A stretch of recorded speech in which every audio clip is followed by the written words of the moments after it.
That house is such an architectural jewel. We have a finite number of architectural jewels in Spartanburg, and once they're gone, you can't get them back.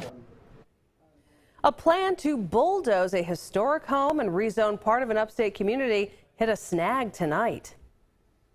Now, this is a follow-up to a story that 7 News first told you about on Tuesday. We're talking about a developer who bought the Cleveland Hall property in the Converse Heights area in the fall, and he wants to redevelop this area. But at a packed meeting tonight, he was met with some pushback from some in the community.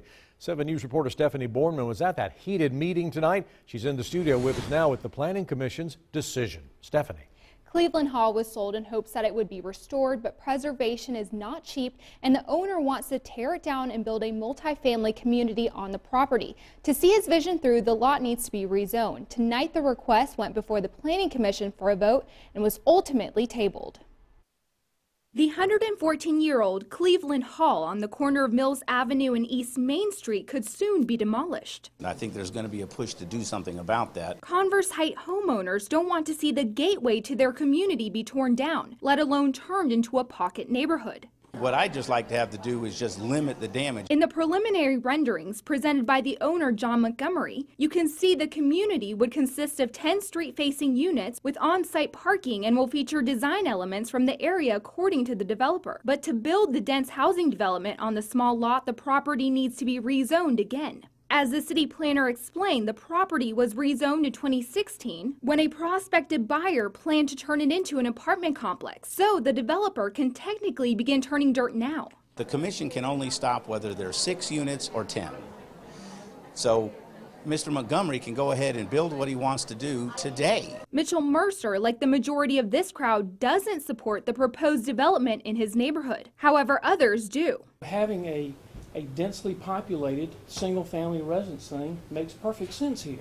It also is a nice transition to the rest of the neighborhood. After 1 hour of public comment and a short deliberation, the Planning Commission tabled the rezoned request. There appeared to be a discrepancy in the ordinance as it relates to the ability to apply a PDD to a proposed development of 3 acres or less, which in this case, this proposed development falls under the 3-acre limit. How do you feel about them tabling this decision tonight?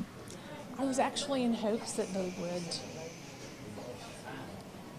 vote against it. So Tom, since that decision was tabled, they are going to go back, look through some documents to clarify some things, and then they'll have another public hearing for people to comment. I was able to actually catch up with the developer after the meeting, and he basically just said, you know, we're just going to have to wait and see what happens. Well, Stephanie, I don't know how many people the Planning Commission is used to having at a meeting, but that was a packed house tonight. Plus, I saw a police officer in the background there too. I mean, there was people standing up during the meeting, and that was about 2 hours long too. So it was extra long apparently, and this is one of the most attended meetings according to the people on the Planning Commission. Yeah, a lot of concern over the future of that house. Absolutely. All right, Stephanie, thank you for that. Thank you.